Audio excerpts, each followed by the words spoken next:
Hello everyone. Welcome to the AntKeeper channel.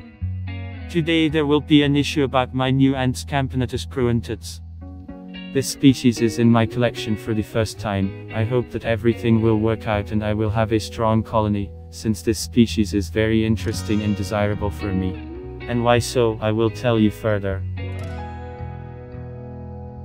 To begin with, the most brief overview of the formicarium in which the ants will be relocated.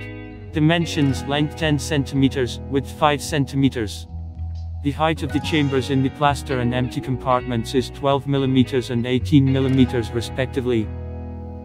Formicarium also has the ability to raise the side glass in order to help the ants get away if needed.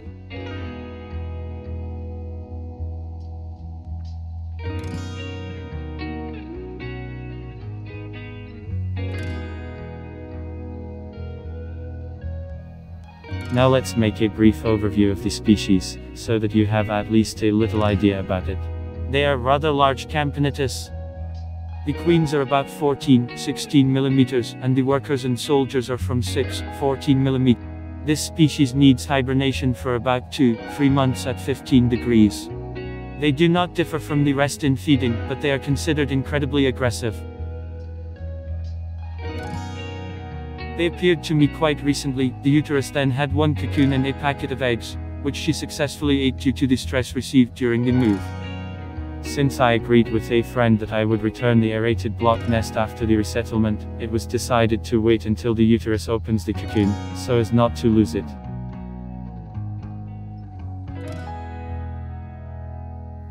I also want to note that even the uterus of this species is very aggressive and, as it turned out, is not stress resistant. At any rustle, in response, she begins to rush at everything around. Especially when the nest is moist. However, she is very caring. She did not want to part with the shell from the cocoon. Let's start resettlement. The idea is to simply dock the entrances of both nests and wait for the curious queen to want to explore new territory. And since the hole in the Aitong nest is much higher than in the acrylic nest, you will have to resort to using a notebook with a motorcycle. Next, just take out the cotton wool, open the plug and close the gap with it and wait.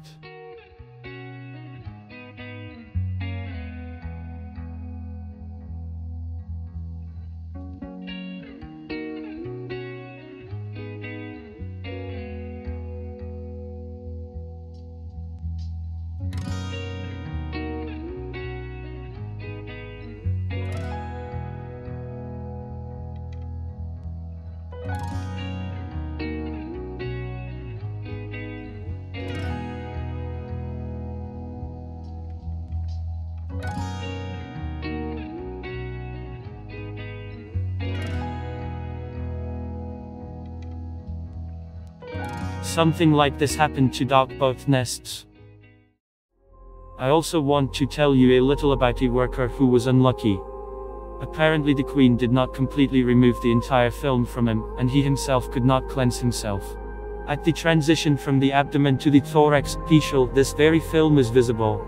And also, as I understand it, the tape was not completely removed from some of his limbs. After the queen unpacked it, he managed to drink syrup only once.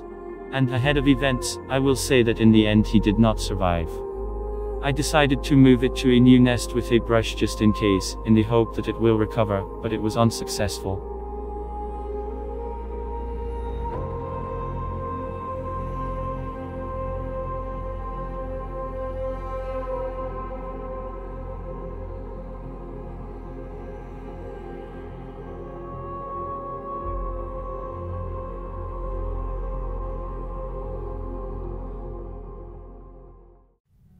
The queen moved to the new nest together with her shell from the cocoon, and I quickly managed to close the partition so that it would not return. For a while she did not leave the worker, but in the end she took it to the trash. Here is such a resettlement. I hope that in the future everything will work out and development will go as it should. Thank you all for watching. Like, leave comments. See you soon. Bye everyone.